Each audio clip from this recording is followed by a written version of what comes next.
record. Don't forget the record button. I just did. Thank you, Glenn. I knew better. It's our. We did get on recording. Hit the record button, which is good. The perfect start. We have that on record. All right, so let's get that. Let's jump to it. All right, here we go. Tell me you see a beautiful Q meets the authors thing. Amen, brother. All right, well, let's all just applaud and welcome all these amazing, patient authors who obviously are motivated by nothing but love for their fellow educators and for the kids that they serve. Am I wrong? I know I'm right, right? You know you're right. So we're going to keep this sucker moving, and we want to welcome everybody. Does any of those titles look familiar? I see several favorites in there, Glenn. I'm just saying. And I'm going to keep, you guys keep your mics, feel free to keep your mics on, which is the normal, opposite of the normal instruction, unless you have, a relative in your house that you don't want anybody to hear. They keep it muted until your time, right? But for the most part, go ahead and keep your mics open if you've got a somewhat zen situation going on at your home. I'm not in a zen place right now, but I will be as soon as one of you starts talking. Okay. All right, so the reason to keep your mic open is so you can interject as we go. So these are our wonderful authors that are on here today. We got about 4 minutes for each presentation, and that's not enough time, but But anyway, at least it's a start, and we do have it on record. And Katie, if you'd be so kind as to watch the chat for me, I'd really appreciate it. That's Katie McNamara. We got a Katie Martin, who's a famous author in here. Don't want to confuse the two. But anyway, let's get started. Hey, Katie Kubiak, Katie Corippo. There's lots of Katies in here today. I'm just saying. That's right. There are a lot of Katie. Okay, fine. We're all Katie Coley. I'm just saying I stink as a host. I got that. Thanks so much. But is Kyle in the room? He only answers to Katie now, I think. It reminds me of that Monty Python skit where everybody's bruised. Yes. Right. That's really sad that you know that. All right. So Kyle, if Kyle shows up, will you let me know? We'll move on. Is Brent in the room? Brent is in the room. Take it over, brother. All right. All you. I'm fabulous. How is everybody today? We're quarantined. I shouldn't say that. If you're exactly, I posted earlier today. I keep asking Alexa what the weather's like, and I'm waiting for her to respond and say, "Does it really matter? You're not going anywhere." So, but anyway, Stories of Edu Influence. My book. It's all about stories. I think everyone in the room and anyone watching and listening right now loves a good story, and basically, my book is basically a quarter century of stories from my experience in the classroom and the front office of stories that I have termed edu influence. Basically, that life-changing power that every single person who works with kids has. And I break it down in every chapter of the story. I just share stories from every chapter of the book. I just share stories from my experience. So chapter 1 is the power of a name. Chapter 2, power of relationships, power of belief, power of apology. And I just share those stories. Some of the stories will make you laugh.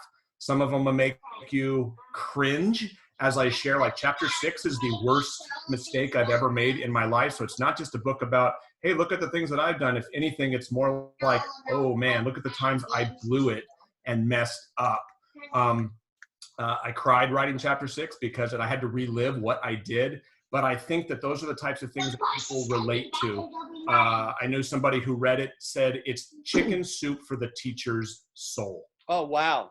Wow. So that was like one of the best, because that's what I was shooting for. I'm not quitting my day job on this. I'm not getting rich on this. I just want to hopefully encourage people, because I think especially, obviously we're in a unique situation now, but this is the time of year when teachers and administrators maybe doubt that they're making a difference. Wow. And the purpose of my book was to encourage people and say, you do make a difference. One of the chapters, the power of the little things, even those tiny things that you don't realize, things like noticing a kid's shoes. Those are the types of things that they will remember 10, 20, 30 years later. It's not the fraction. It's certainly not the worksheets that they're remembering. It's the relationships, it's the little things. So if you like stories, it's an easy read. I tried to write it in a way that was more conversational, like we were sitting across a cup of coffee.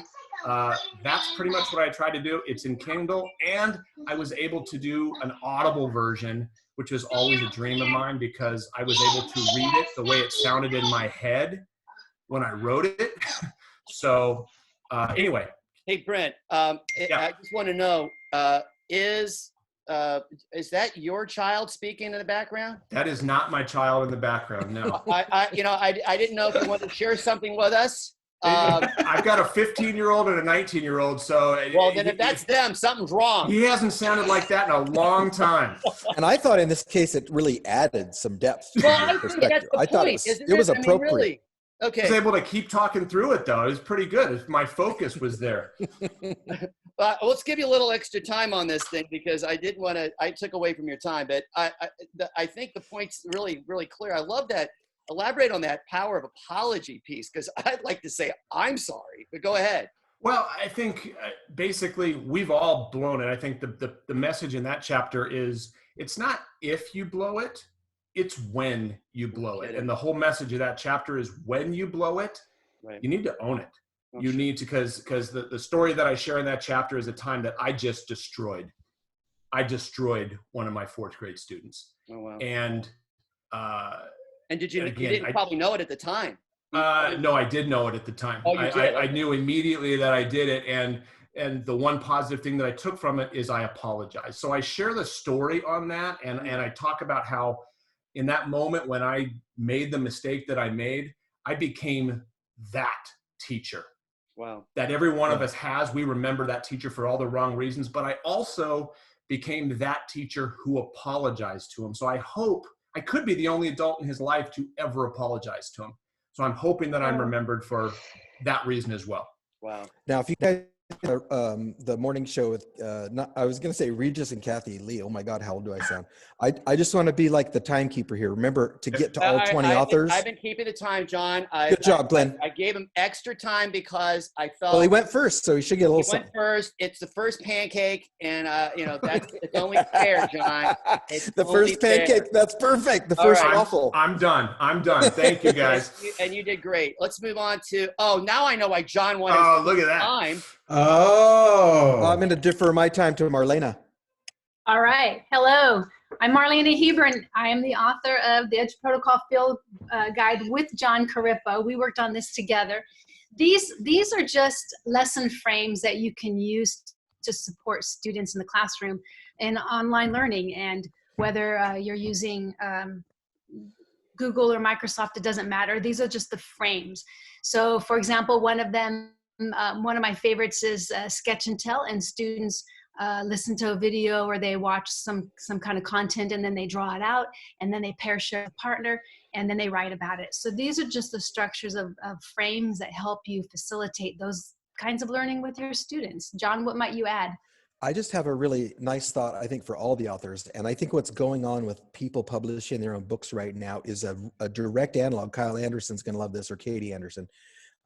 What we're doing with sharing these things is a direct equivalent of what was going on with craft brewing or craft distilleries or people, doing their own brisket at home. This is us really being able to participate at a level that would have never been possible, you guys. I was a 2.9, get a B in English guy my whole career. But now I don't have to be a Harvard researcher to share best practices. And I think that applies to every single author in here. Think about it that way. We're all like homebrew people sharing our stuff on a really local grassroots scale. And I think that this self-publishing movement, if you would, is the equivalent of people starting their own breweries and not buying corporate beer. I'm out. Thank you, Marlena. So in these books, there is so much that you don't need to purchase. You have everything that you need there, everything you need. And if you go to edgeofprotocols.com, there's some templates there that you can get started with and try them. And we have gone through, we've added a page for the COVID-19 crisis right now. And so if you want to use these online with your students, we've shown you some of the ways that you can modify them to be able to reach your kids. And a lot of schools are not doing lessons right now that they're counting. You know, it's kind of like the online learning in my area is based mostly on enrichment, or just to connect kids. And these you can use to connect kids. In fact, in the first book, there's a whole section just on Smart Start, building community with your class. And you can do that online with your kids. So I hope you give it a try, because there's nothing fancy or special to it. They're just really cool ways to connect kids on online learning and use that technology you have that's really expensive in your room in a really deeper way to get kids to go deeper into their thought processes. That's awesome. In fact, the word I keep hearing back from people on your book is it's practical. I can use it. And that's really down to earth was what I said, but. Are they literally saying you can use it? It's that easy? You know, if you can get me in, you've got pretty much everybody. Well, that's awesome. Well, thank you guys. Also, don't forget, as we go through these, the social media connections are there. The authors would love for you to reach out to them. We will make sure that Brent's information gets out too, as well. I forgot to mention it back then. So there's that information, and this is being recorded. So we'll just move on to our next author. Let's see here. There we go. Jeff. Hey, how you doing? Go, buddy. Good. Glad you're here. Thank you. My book would be the Heart Tech book.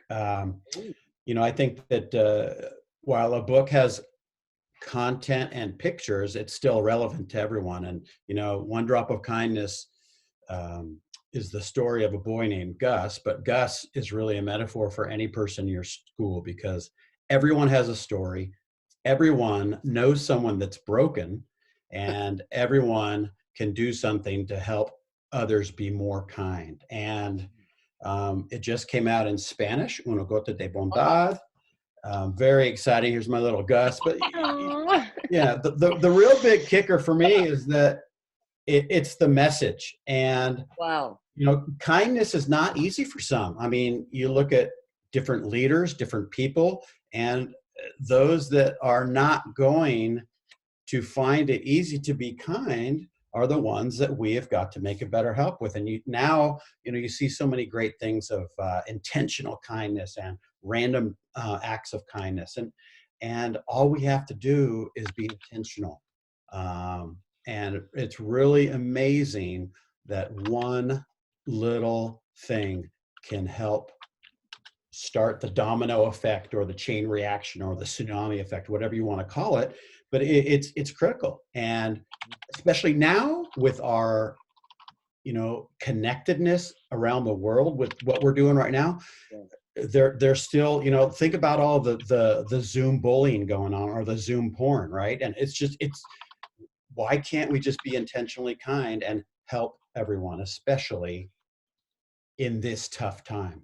You know, we got to have COVID kindness, because everyone has got to have it embedded, and it's easy once you're feeling it. So it's a message, and I'm blessed that Sarah took a chance on me, Sarah at EduMatch, and I'm happy with the message, and the book's doing well, and I love spreading that.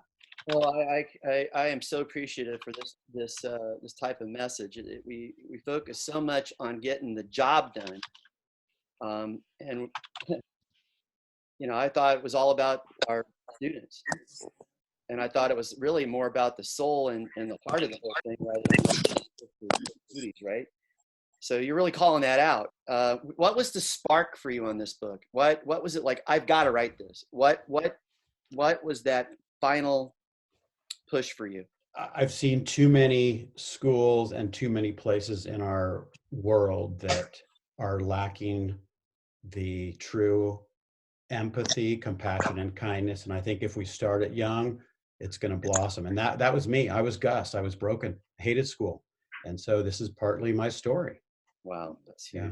You know, and Jeff, just to be clear, you know, I think everybody's pretty familiar, or should be familiar with that Gallup poll, where just shy of 1 million students were asked about how do they love school, and the vast majority of our students ranging from 60 to 70% to 90% of our students said they hate school. Right. And, you know, I don't see anything on the state benchmarks in any state measuring if the kids love school or not. So That should probably be the number one you're, question. this is terrific. Thank you. Yeah, UCLA just got a $2 million injection to study the science of kindness. So, Well, right hey, cue us up on that information, man. And so thank you. And we're going to move on to Jesse. Hey, what's going on? So I guess I'm like the middle pancake that gets a little less syrup, but it's okay. We figured it out. So my name is Jesse Lubinsky. I'm the Chief Learning Officer for Ready Learner One. I co-authored Reality Bites with Micah Shippey and Christine Lyon-Bailey. So the big challenge writing any ed tech book, as I'm sure you guys know, by the time you hand it into the publisher to the time it gets published, the technology could evolve entirely. So that's always a big fear. And we were trying to figure out a way to let educators into the world of VR and AR, augmented reality, to give them a sense of what is being done out there and what the possibilities are. But we were trying to approach that problem of how do you keep it relevant and evergreen. And so what we did was we developed a learning framework and aligned it to most of the standards that teachers are familiar with, the 5 E's, the 4 C's, you know, the ISTE student and educator standards. We collected stories from 30 plus educators and aligned them to this framework. We call it the ABC framework, absorb, blend, and create. And so the book is broken up into sections for VR and AR under this idea of absorb, blend, and create. And so we put a series of stories under each chapter, highlighting what educators are doing in the classroom now around those different aspects of the framework. And what's really cool about the book, one of our favorite things, was we partnered with 2 companies, Zennial Digital and Eighth Wall, and the book is entirely web AR enabled. So what that means is if you've ever used like Pokemon Go or Snapchat or anything like that, you have to download an app in order to have those AR experiences. On the back cover of the book, there's a QR code that brings up a web page on our website. That is the viewer. It's web enabled. So if you scan the cover, the 3 authors pop up. We talk about what the book's about. If you go to any of the chapter headers in the book, AR experiences will pop up that you can fully interact with that highlight the different experiences of absorb, blend, and create. And in addition, each story in the book, we've aligned to the different standards to show a teacher, these are the standards that you are familiar with. Here's how this type of learning experience aligns with those standards. And even better, rather than take up the book with like a how-to, we link to resources. The QR code will pop you out to our website with in-depth tutorials and resources on each of the tools that we could always change and evolve over time.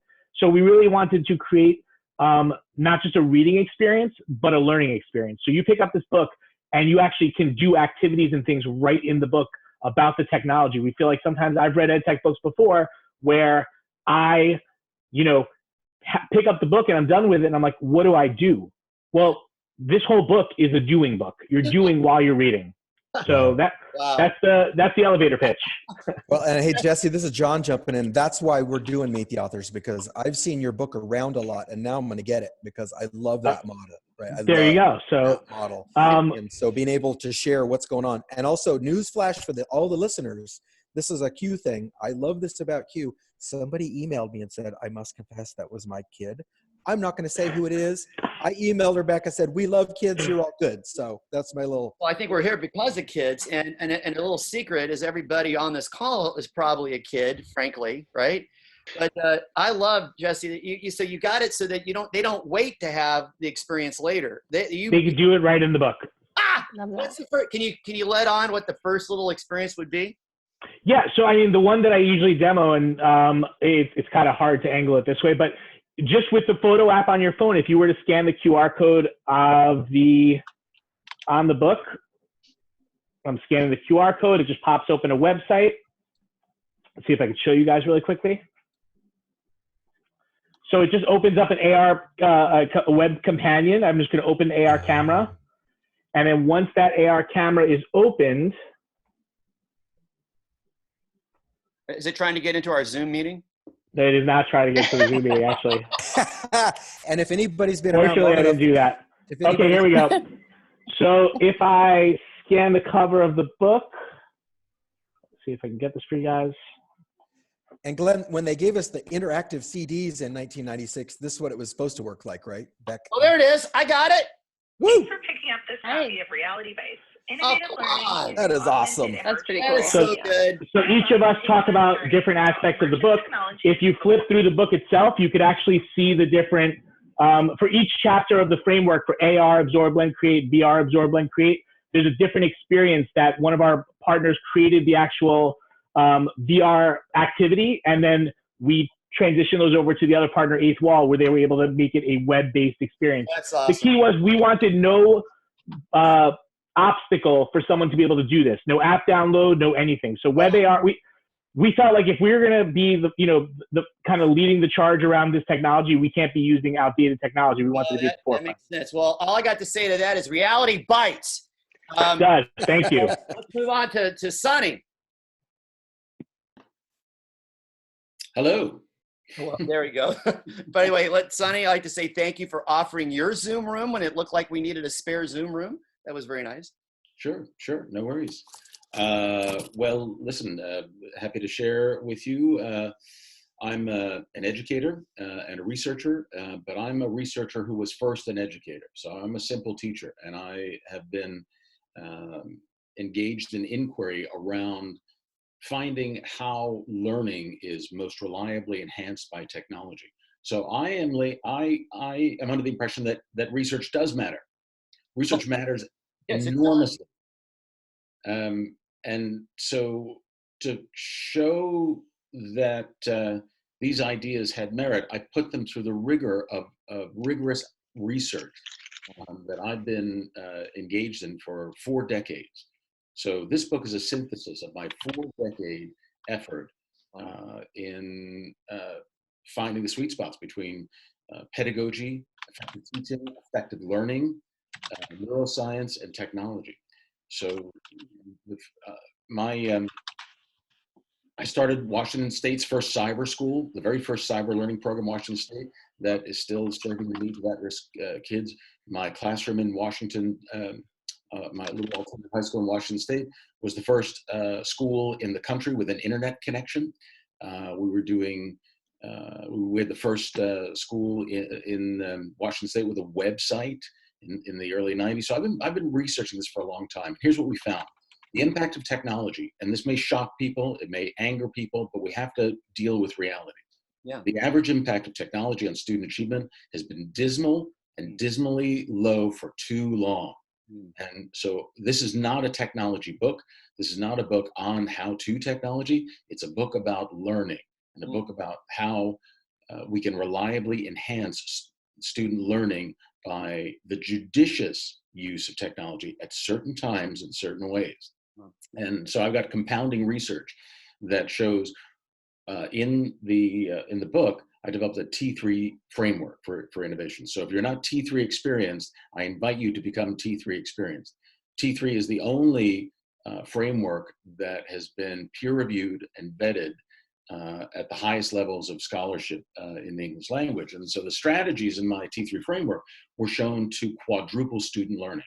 The effect size of 1.6, which is extraordinarily large. I'm going to say that again. When people implement the strategies in the T3 framework, they will see an explosion in student learning, because my methods show how to develop students as meta-contributive learners.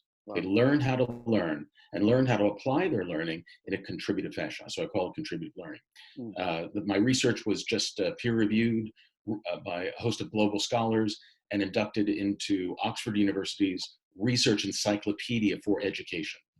So that means that T3 is the most reliable learning model for modern students in modern classrooms or in a modern virtual environment that will unleash the limitless potential that exists in students and is currently untapped. So I encourage you to pick up a copy of Disruptive Classroom Technologies. It was published by Corwin. It's become a bestseller. It's now being published or translated into Arabic, Spanish, and Chinese. And so be forewarned, there's a revolution between these covers. And I'm also a rock and roller. I'm a musician, so I use musical metaphors all the time. And I've hidden 12 of my favorite rock song lyrics Wow. in the text of the book. Hey, wait a minute, Sonny, you didn't plagiarize, did you? Nope, I cited them.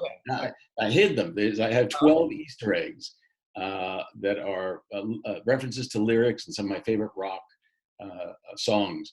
And if you find them, I'll play a song for you. Well, that's pretty amazing, dude. And we'll have to come back and revisit that. And by the way, Sonny, thank you for this work and being here. I also know that other school districts have actually looked to you to try to take their one-to-one programs and move them out of just being only one-to-one programs and move them into something far more effective. So I know you got a good thing going that's touching a lot of people. So thank you. Thank you. Let's move on to talking about touching people. Here comes Katie Martin. Katie Martin, why don't you just share with them a little bit about where you've been coming from on this learner-centered innovation? Thank you, Glenn. That's a little scary of an introduction. And honored to follow Sonny. I'm Katie Martin. I'm the author of Learner-Centered Innovation, and I am also the VP of Leadership and Learning at Altitude Learning. So this book is really, it was published about 2 years ago, and really just a culmination of my own experiences in education. I was a teacher, literacy coach, new teacher mentor, and I worked at the university level for many years. And I'm also a mom, and my husband is a teacher as well, which is how we met. And this book is really more about the introduction is what if we could really think about doing something different for our kids. A lot of times we're focused on what is, we're focused on standards, we're focused on getting through the curriculum and covering it all. And so really my provocation and my dream is, what if we could do it differently? What if we could think about learners and focus on the desired outcomes, what they need to be successful in our world today, not necessarily what school has always been. Look to learners, look to the things that we know are really important, and then create those experiences really that honor the strengths and interests and skills of so many of our kids. Glenn mentioned earlier a Gallup poll, and I share in the book the Gallup cites that as students move through school, they have less opportunities to do things that they find interesting. They have less opportunities to do things that they enjoy, and fewer opportunities to have fun. So by the time kids are in high school, no surprise to many of you, 30% of them say that they are engaged throughout the week in school. And my dream truly is to reverse that curve, so that as kids spend more time in school, they feel heard and seen and loved and do things they care about that matter to them and matter to the world. Beautiful. That is crazy talk, Katie. Crazy talk. Kids could like school more. That is crazy. And really, so the other part of the book is, if we want kids to experience that, we have to provide those experiences for educators. Teachers create what they experience. We need to provide opportunities for teachers to learn and explore in powerful ways. And so it's a combination of, I say this book is not an answer. It is not going to come with, here's all the things you have to do to create school. It's a provocation of what could be. It's a collection of examples from amazing educators all over the world in my own research. And just, I've probably been in about 1,000 classrooms in the last couple of years. And it's a combination of what I've seen, what I hope as a mom and as an educator, and what I know is possible if we continue to ask what if and work together to make things happen. And I would say more so now than ever, the first chapter is the evolving role of the educator. And now more than ever, it is an opportunity to really lean into our evolving role and what's possible. And I think we have an opportunity to create new and better experiences for kids, and to really think about what school could be, not just recreating what it always has been. Wow. So there we are. I'm hearing almost a connection between what Sonny was talking about and our kindness approach that we heard earlier as well. You bring in the best of all the worlds together. And by the way, Katie is very serious about her helping and reaching out and collaborating with people. She's actually collaborated with our district. I have pimped her out numerous times. She has been great. So anyway, thank you, Katie.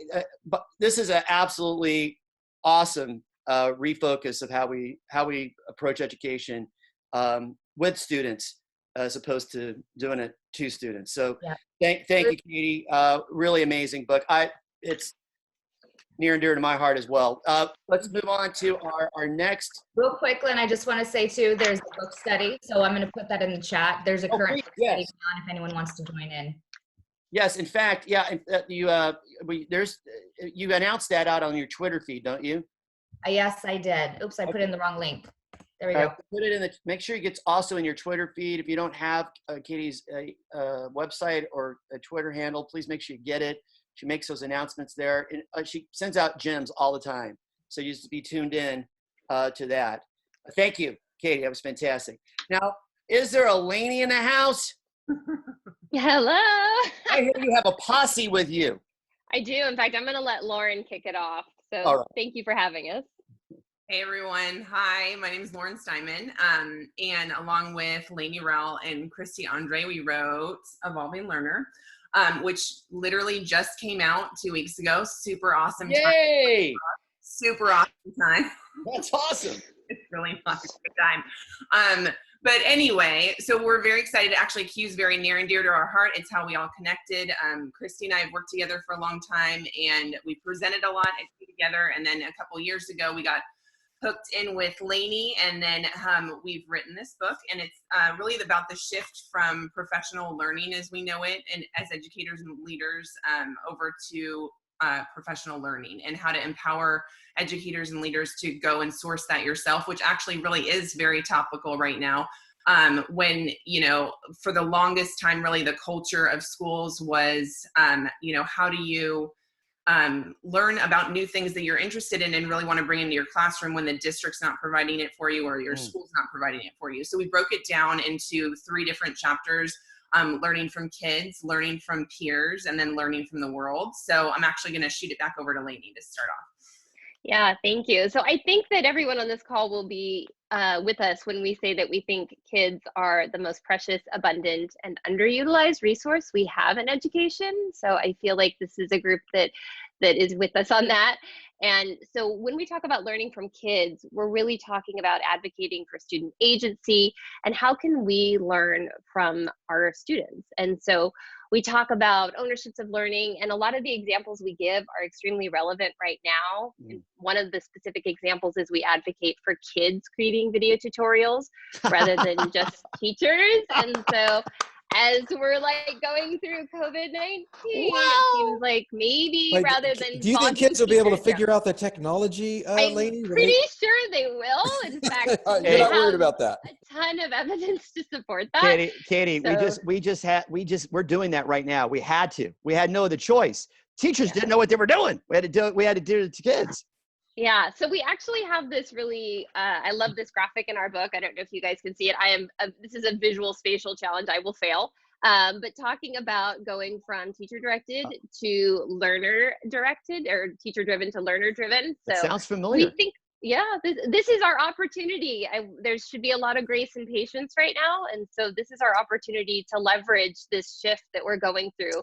We didn't choose to go down this road, but we can take advantage of it. So I really want us to give kids a chance to be a part of the learning community, not just passive participants. So that's something that Christy and Lauren and I are extremely passionate about. And with that, I will pass it on to Christy. Thanks, Lainey. So in our second part of our book, it's Learning from Peers. And we explore this idea that is, as learners, we can lean on each other for professional learning. And we're really seeing a lot of that right now. I think the most important part about learning from peers is that not only are we learning and leaning from each other, but we also need to really check in with each other. Brene Brown just shared that we're creating new normal and we're grieving the loss of normal all at the same time right now. Yeah. So it's really important to check in not only with our students' mental health and well-being, but also our staff's mental health and well-being.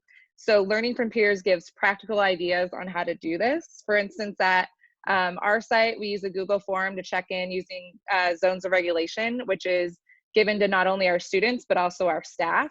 And that helps them to identify how they're feeling and a strategy that will help them cope, because we know that if you can name it, then you can tame it. And then they're asked if there's anything else that they'd like to share. And it gives us that quick at-a-glance look at how everyone's doing so that we can support them. I'm going to give a couple of resources in the chat, which is the Google form and a feeling journal that we've been using. And then I'll pass it on to Lauren about learning from the world. All right, Kitty. Okay, and then in Learning from the World, we really discuss what is kind of the bread and butter of Q and everyone who's probably watching right now, which is really going out and sourcing what you need or what you want out on social media and on and finding kind of other like-minded people who might, you know, be your tribe. So we have this concept of finding your tribe. Katie. If you're really lucky, it'll be the people that are with you. I don't like playing. I don't like you being a doggy. Just a second. Sorry about that. There was a doggy reference moments ago. Whoever's got a doggy out of control, would you please mute your mic? Okay, so really it's about going out and finding your tribe, really like-minded people who are interested in the same thing as you. And sometimes that's just not the people that are in the same building as you, but there are people all over the world, literally, that you can find great information from, who you can learn from, who you can share information from. And then also we, of course, get into this concept of social media, but how to best whittle it down so that it's not so overwhelming, and how to best utilize that and leverage that for your kids and for your schools. So. Wow, that's awesome. Well, thank you for that. And evidently all the animals are excited about your book too. I think they want in on this deal as well. Again, thank you. And by the way, I just got to say how encouraged I am to hear that there is a recurring theme in the messaging. It seems like everybody's coming from the same foundation. And isn't that beautiful? I mean, honestly, I mean, all these different expressions, but we're all drinking from the same bar, man. That is just fantastic. All right, moving on. Rachelle, did I get that right? I hope. Yes, you did. Ah, I did. Yes, for me. Okay. I didn't expect that it was me next. It was like a surprise. Surprise. You know, it's like you're waiting to see who's next. Who's next? Better be paying attention, right? That's right. Hey, yeah. Thank you. So I'm excited to be here with everybody. And I think it was Jeff that might have said that you have all but like 4 of the books on there. I have to double check. I think there's only maybe 2 or 3. So definitely going to be visiting Amazon in the near future. But I've been a Spanish and STEAM teacher for a while and have done some blogging over the years. And probably about 2 years ago, I started to think about writing a book. And of course, just like with blogging, I wasn't really sure what I would write about. But just one morning in August of that summer, I guess it was 2018 now, I was thinking about like all the books that I had read. And I started to look at my notes. And when I looked through my notes, I realized that they were just full of quotes from the books. And I'm like, I wonder if anybody has ever written a book about like quotes where you read a quote and you think like, in other words, and then you know, translate it into your own life or your experiences or whatever. And so that's kind of where the first book, In Other Words, came from, where that idea came from. It was just the quotes that I had found. And there was a quote from Teddy Roosevelt that said, I'm a part of everything that I've ever read. And I'm thinking like, yes, that's so true. So I put the book together and really wasn't sure what I was going to do with it, but I asked some people to submit some vignettes and actually guest chapters in this book. And I'm really proud of it for a couple of reasons. One, the cover, which was drawn by, at the time, one of my 9th grade students. And I didn't intend for that to be the cover, but I said to the student one day, if I say creativity, curiosity, and I named a couple of different words, you know, what would you draw? And so a few days later, the student came in and had this drawing of this cat. And I was excited because I have cats, and I'm like, it was amazing. And just again with the animals. I'm just saying. I know it's always the animals, and anybody that knows me, they always say, you know, like, how many cats do you have? But when I first looked at it, I actually just put it onto like a graphic to share to kind of announce that the book was coming, but without thinking that it was going to be the cover.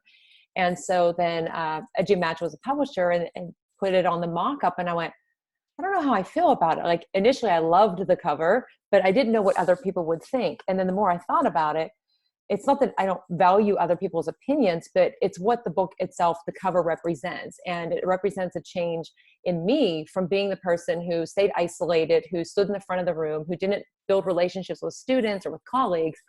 And had I not changed that, I would have never noticed the doodles of I can't even say it, the doodles of my student drawing in my classroom. And so that part in itself, you know, that change that I made as like, I noticed this student in the drawing. And so, and they always say like, don't judge a book by its cover, but like, I kind of wanted people to, in a way, to the curiosity. But truthfully, the cover or the title was supposed to be originally quotes that push our thinking in education. And then once I put all the different stories together, I think I had probably, I don't know, around 30 people submit short stories or chapters. And I actually had 2 of my seniors write a chapter together about failure. And when all was said and done, I realized like I had to take out the word education, because this is a book that could be read by anybody. It's just quotes and stories that will resonate with you no matter what your role is, you know, your life experiences. So that's, you know, I'm proud of just all of the different stories of educators that I share. Like, yeah, it has some of me in there, but the more important thing is sharing the different experiences of other people. And so anyway, so that's where it all came from. And the cover for my 3rd book, Unconventional, that came out in December, I actually wanted that same student to draw a cover, but I wanted to do something kind of different. And what I ended up doing was taking the cover of the first one, and I made a couple copies and I cut it into pieces, and then I made a tree. So if you look at the center of it, you could actually see the mouth of the cat, and then I just built branches and I cut them out of the cat to do something a little bit different. But that book is about just ways to change things up in your classroom. So it does have like the augmented virtual reality is in it, global collaborations, blended learning. I'm pretty sure I have some things referenced from Katie's book in there, Katie Martin's book. Because, you know, all the quotes that I have, they go into the book. So yeah. Hey, on the quotes, do you have any quotes from students in there at all? Yes and no. In other words, where the students chose the quote about failure and wrote about that, some of the advice that they had for teachers, I ended up using in another book that I had written. Oh, wow. But yeah, so kind of pulled some quotes out from that one, and now they're kind of working their way into other ones. So in other words, yes. And then, aren't you going to be a featured speaker tonight at Q on their Facebook piece? Yes. Oh, that's super great. Excited. It's Very super excited. late for the East Coast, but that's okay, because, you know, you got to. What happened? There we go. Well, thank you. Thank you very much. I love the cat. I love how something you love ends up in the front of the book. It just goes to show you the things we love manage to find their way into our work. Is Nick in the room? I am in the room. Hello. Nick is here. Yay, Nick. I'm here. I love the bow tie, brother. That's fantastic. Like that, everyone. There you go. 3D printed that one there. There you go. I'm not sure if it competes with Sonny's turtleneck, but I think it's pretty good. It's hard to compete with turtlenecks across the board. I have to agree. Well, hi, everyone. I'm super excited to be at my first Q. It's everything I thought it would be and more. So I really, really couldn't be more excited. And to be with all of you great people, it's great. I'm chit-chatting about this guy, Beyond the Poster Board. So this is my newest book, and it is focused on moving beyond the poster board for project-based learning. It really breaks down the whole aspect of why we need to move that way. And in the current conditions, it is even more important to consider project-based learning as we explore synchronous and asynchronous learning. For sure. But for me, I currently am a makerspace director, and I teach an innovation design class at an independent school in Michigan. We actually are starting our online instruction on Tuesday. So we will be hitting the ground running and supporting teachers and students as they sort of explore what online learning is. So part of what my book is based on is I spent 15 years as a high school English teacher. And I moved away from multiple choice tests because I was starting to see discrepancies in how my students would perform in class and then sit down and fill in, you know, a multiple choice test. And I gave those tests because that's how I was taught, right? That's what you were, you know, showed in school, and that's what you did in school. And so I just assumed that's what it was. But I quickly started to notice that my kids engaged in like the best conversations in literature class would struggle hugely, just big time on these multiple choice tests. And some of the things that I started to explore was actually how difficult it is to create an unbiased multiple choice test. It's actually ridiculously difficult. Whether the bias is in personal experiences, the examples that you're using, even the name choices, like there are so many things that go into it. And one of like the normal parts of a multiple choice test is like the wrong answer that's like super really close to the right answer. Like, you know, it's designed that way. And I also learned that that's called a distractor. It's literally designed to trick someone from the right answer. And as I read all of this and did this research, I was like, what type of messed up assessment is that? Wait a minute, stop. Aren't our state assessments based on that? Right? Isn't that weird? Whoa, wait a minute. Whoa, slow down, soldier. I know. It was this moment where I was just like, my job is just supposed to find out if they know what it is that we've covered. Like that's like at a bare bones is what an assessment is. And I think over time, the words assessment and tests got interchanged and people get all nervous when they hear assessment. Assessment's good. Assessment can be formal, it can be informal, it could be a conversation, it could be a lot of different things. It doesn't have to be a multiple choice test. So I did a 8-week no test project in my classroom where I said 8 weeks, I'm not going to give any type of these multiple choice tests, fill in test, not going to happen. And I'm going to replace it with projects. And what happened was that all of those kids that struggled in multiple choice tests were able to create these amazing projects to demonstrate their understanding, which is ultimately the whole point of it. So as we look at project-based learning, it's not about busy work. It's about giving kids an opportunity to demonstrate understanding, which is the whole point of assessment. And as an English teacher, that PBL path took me to makerspaces. And so I ended up building a makerspace and wrote this one, Your Starter Guide to Makerspaces, which you can pick up too. And that one, quite honestly, is sort of like my narrative of all the things I did and should have done in creating a makerspace. And the idea that an English teacher can create a makerspace, like what's that about? That's not a STEM thing. So all of that kind of funneled down this book, which has been really well received. I'm so like super like crazy when I still see people like tweeting it and it's like, oh, I got this. I'm like, oh, that's great. Like so weird. I just, you know, it's like 3 years old and people are still like getting it and sharing it. But, you know, we're seeing more and more makerspaces fall into classrooms and fall into libraries because, you know, teachers are starting to see that as we assess our students, we need to give them opportunities to create. We need to give them resources to create.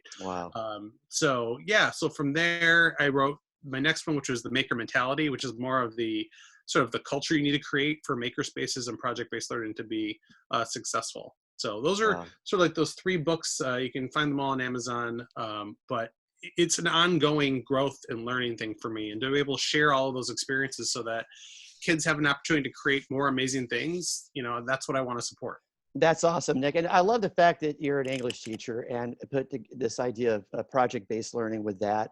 I also, I would love to hear more. We don't have time, but I would like to say that I'm also glad you mentioned that other place that exists in schools, that place called the library, that actually still has incredible relevance. And yet, you know, you would think amongst a bunch of authors that would be a warm spot for everybody. Moving on. Hey, Kate, are you there? Kate? I'm here. Hi. Hey, yes. Yeah. I was scared. Okay, you're there. I'm here. Take it away, Kate. Oh my gosh, I am so inspired and humbled to be with you people. Wow. And to your point, Glenn, my gosh, there's so many connections and threads of empathy and inspiration that like just make me feel loved. That this book really belongs here. And I'm excited for that. So I co-wrote Power Up Your Classroom, Reimagine Learning Through Gameplay with my dear friend, Lindsay Blass.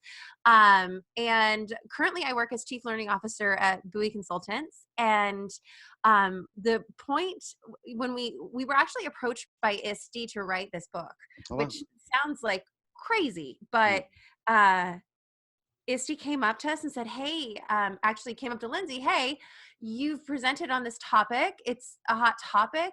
Would you want to turn it into a book? And since she and I had presented on it so many times, we decided to co-write it. And so our goal with ISTE was to create an entry point for educators that what I have come to term are game curious. So, so perhaps they have dabbled in like review games at the end of a unit of study, or maybe they are into bringing some of the digital games to the table. But we wanted to really shift that and ask the question, you know, what would happen if we were to empower educators to be critical designers of games, but then empower students to be game designers? And so this isn't, this really isn't a book for like hardcore gaming. This is a book where we propose a theory of change, where we share with our audience the ideas around just kind of why integrated play matters in the classroom. That's how fantastic. How creating moments of play throughout any given subject area or activity, like how that impacts our learners socially and emotionally. And one of the ways that we or a framework I would say that we offer is what we're calling the 4 C's of game-based learning. And so we propose that by integrating play and game-based learning into your classroom, you're actually empowering your learners to choose their paths of learning. And then in choosing, they become more focused on what they're doing, and they're able to clarify their skills in real time. They don't have to wait till an end of unit assessment to find out whether or not they got something right, because the gameplay itself will inform that. And then in clarifying, they're starting to build these real connections, these emotional connections with their peers. And it's just purely an opportunity to celebrate day in and day out. And so those 4 C's are fundamental to the work that I have been able to amplify through sharing this. And what's been great is as I've been asked to share this power up mindset in different environments, I've turned this to like the power up your professional development sessions, or most recently I've done several sessions on powering up your social emotional learning instruction, because there's actually really amazing connections between social emotional learning and playing games, and it's a very natural fit together. And so we've been able to dive into that. I've been able to help school leaders power up their staff meetings. I was even able to go to some pre-service teaching classes and do some power up work there. And then really thinking about, in response to what's going on now, how can we power up our online learning, and how can we power up our remote instruction from home? So the beauty of the book is that it's an introduction to a mindset that can ebb and flow with what the needs are in education. And I've been having a blast reshaping it and sharing it in a whole bunch of different places. Well, that's you know, it sounds like the people who are reading the book are having fun. It sounds like you're having fun writing the book and talking about it. It sounds like you're full of fun. I try to be, no, I'm a big fan of fun. And I have to say, like, one of the tenets of our book was that Lindsay and I felt very strongly that, well, we have an opportunity to set the stage and share this mindset. We know that there are so many practitioners in the classrooms that have amazing stories to tell in this space. So we designed the book to highlight game masters in our community. And so I just want to shout out to Anne Brucker and James Sanders of Breakout EDU, who share with us a few pages of vignette of kind of what the story of Breakout is all about and why Breakout EDU matters in this space.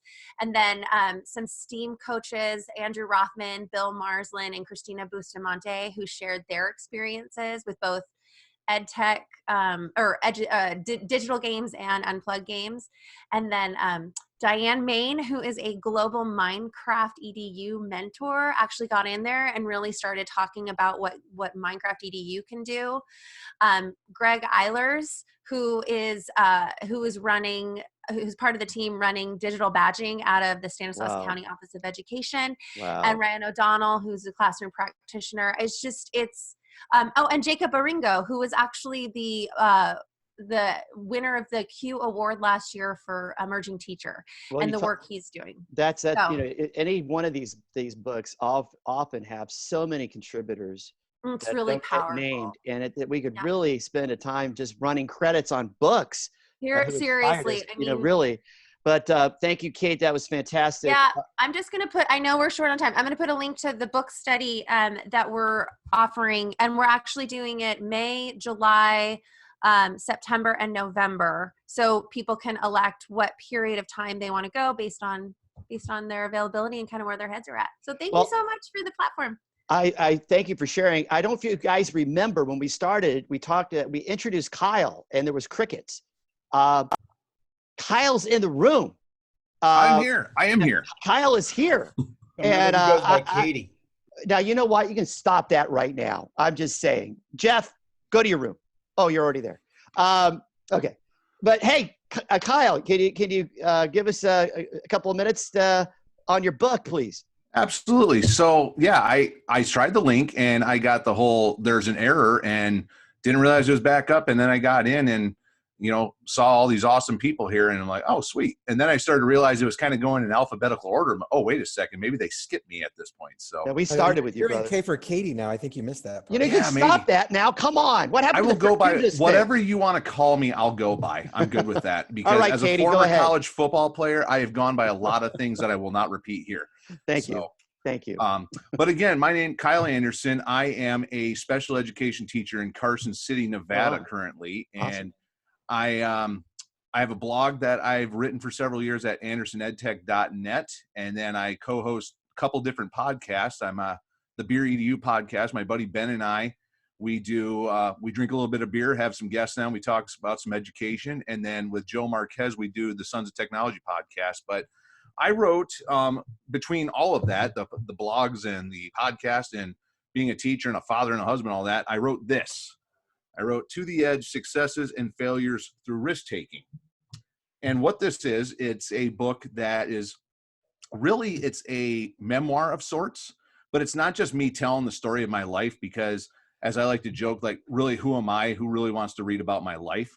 But the whole idea behind writing this book was taking the times in my life where I have taken various risks, whether they were small, whether they were big, and then looking at the good and the bad that come out of those things, and then analyzing how they've made me a better person and a better educator in the process. So, and the idea really, it kind of came out, Brent COLEY's in the room right now. And really, it kind of came from being on his podcast a couple of years ago. So Brent asked me to come on, and I talked about risk-taking and how we all need to be more risk takers. And I shared in about a half an hour conversation on that episode, just some different times where I took various risks as an educator, and some of them were great and some of them just kind of blew up in my face, and what I learned from those things. And that kind of inspired me to get the book idea going. So with the book, it kind of starts out my early life, the agonizing decision of whether I should go to college or go play football somewhere or go to the military like my whole family had done, all the way up to within the last year or so, and the different things I've done. And there's actually some sections in the book too where I've never really told anybody about these things, not even like my family. And then all of a sudden here I am revealing some different parts about me, which was a risk all in itself. Just really with the whole idea of trying to inspire other people to be risk takers as well, not just in their careers, but just in their life in general. And John Ike, I got to give him a little bit of credit too, because when I was kind of pitching this idea, talking to him, his whole philosophy on it was many people, they just don't take risks anymore, especially the younger generation. So that this whole idea was something that he was really excited to see. Well, Kyle, I'm really glad that we didn't get a chance to have you left behind in our time together. I just did want to make sure we got a shout out to you and what inspired the Beer EDU pod? What started that? My buddy Ben and I had been talking about a podcast for a while, and we didn't really have a theme for it. We didn't want to just be two guys talking about education. We need to have some sort of niche, and some of the best ideas come while you're trying to wake up in the shower in the morning. And I had this idea that Ben and I both like beer, and we both like our jobs a lot. So I text him after I got out of the shower, and he's notorious for not answering texts for like sometimes a week. And he, at 5:30 in the morning, texted me back within 30 seconds saying it was a brilliant idea. And here we are. Well, it is. 66 episodes later. I tell you what, I think I may have to tune into that just for personal necessity reasons. Thank you so much, Kyle. And make sure you get the, I think we need to come back and revisit this, especially with special education as school kids are online. That's Absolutely. a whole nother challenge, man, that we're going to need your expertise. Absolutely. And then I'm going to drop in the chat. I did have copies I was going to have at Q, but now I have a box of a bunch. I'm going to drop a link. I'm taking orders. Okay, and I'll good. even throw in, I've got some really great holographic stickers that I'll throw in if you order one. Well, as we come in for a landing, thank you so much for that, Kyle. Appreciate it. As we come in for a landing, woo! Well, have you ever heard of these people? Have you heard of these people? Darren and Jennifer, have you heard of them? Barely. If you haven't, well, you know what? If you say yes, I'm not sure if you're telling the truth or not, because we're living at a time where people, you know, did you know we're all going to be fine by Easter? Everything's going to be fine. Oh, the economy is going to bounce back huge. And it's going to bounce back by Easter. Huge. Big you know, well, that is a point. Let's welcome Darren and Jennifer. Darren, are you there? Please say yes. Yes, I am. It's 2016, because you're kind of alluding to that. I'm sitting on the couch listening to all of this rhetoric about fake news, alternative truth, and I warp speed back to about 100 years prior. Think World War I, think Woodrow Wilson. He opposes the war with Germany. The Lusitania is sunk.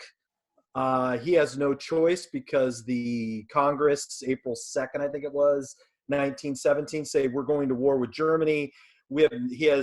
Everybody supported the appeasement. Let's stay away. He has no choice. So he creates the 4-Minute Men, which when people went to the theaters, they had this break between when they had to change the reels, and they would put in this public announcement for 4 minutes. They also wanted to make sure, just like the Declaration of Independence, that it could be read in a group of people during breaks. Wow. So it's then established the first National Propaganda Committee or office. And this stuff isn't new. And so, but the tools have changed and the ability for us to edit and change things. And I and Jennifer were like, yes, and I'm going to hand it off to Jennifer. I like how Darren always likes to start with a story.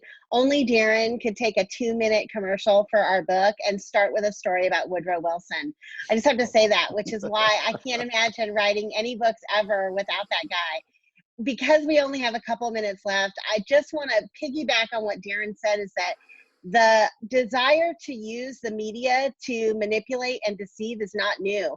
What's new now are the tools, and they've created what the World Health Organization has penned as an infodemic. We're talking a lot about a pandemic these days, but we're also living in the midst of an infodemic, which is like a tsunami of false information that is designed not only to deceive and manipulate us, but most importantly, to monetize us. And it's in that context that Darren and I felt like we have to do something. We can sit on the couch and be armchair generals and tweet about how grumpy we are about everything, or we can do something about it. And that's how this book was born. We didn't want to write a book about how misinformation affects us and our kids as news consumers.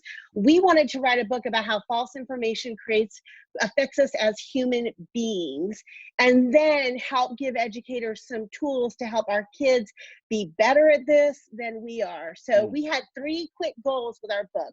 One was to create a sense of urgency, to light a fire under educators to see that this right here, this is the work we all need to be focused on right now.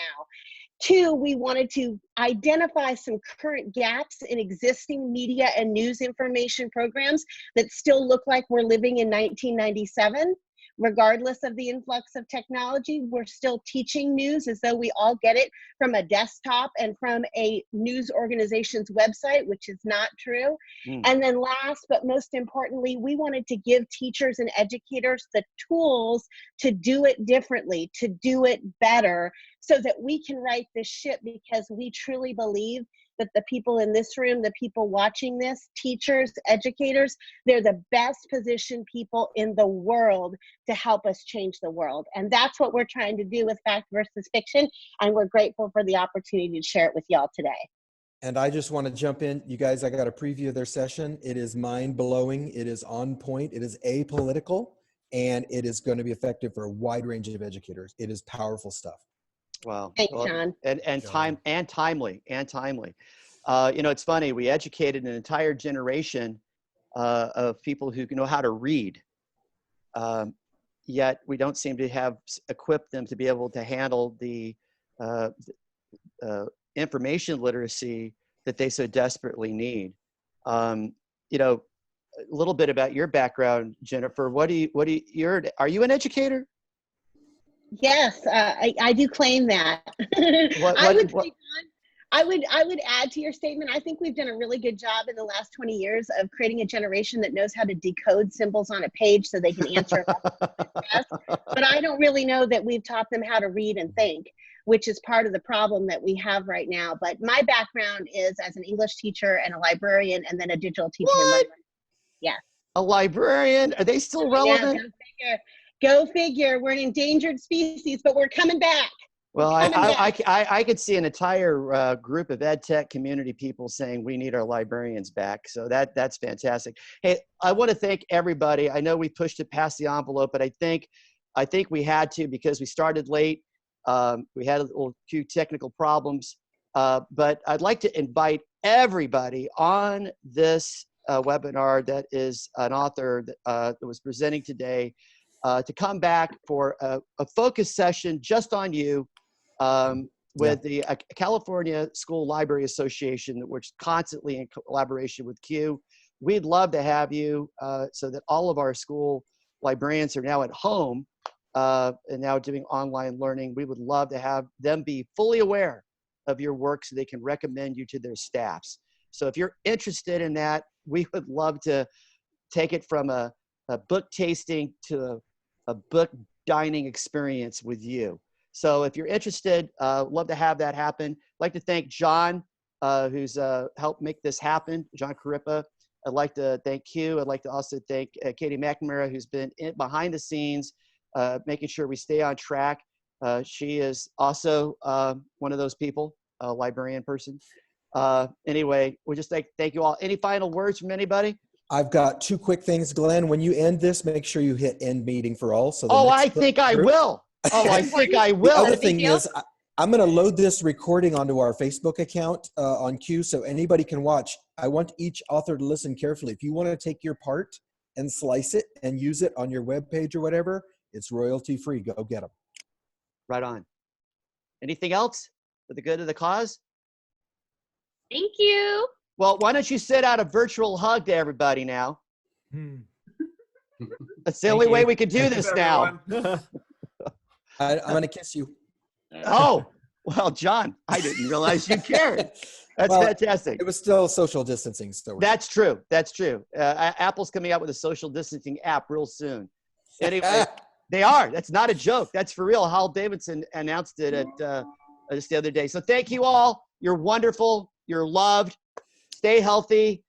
You obviously are full of grace and compassion. I don't know what to do except say I'm thankful for all of you. We'll talk to you later. Thanks, Glenn. Thanks, everyone. Appreciate Thanks, it, everybody. Bye-bye. Thank you. Bye, everyone.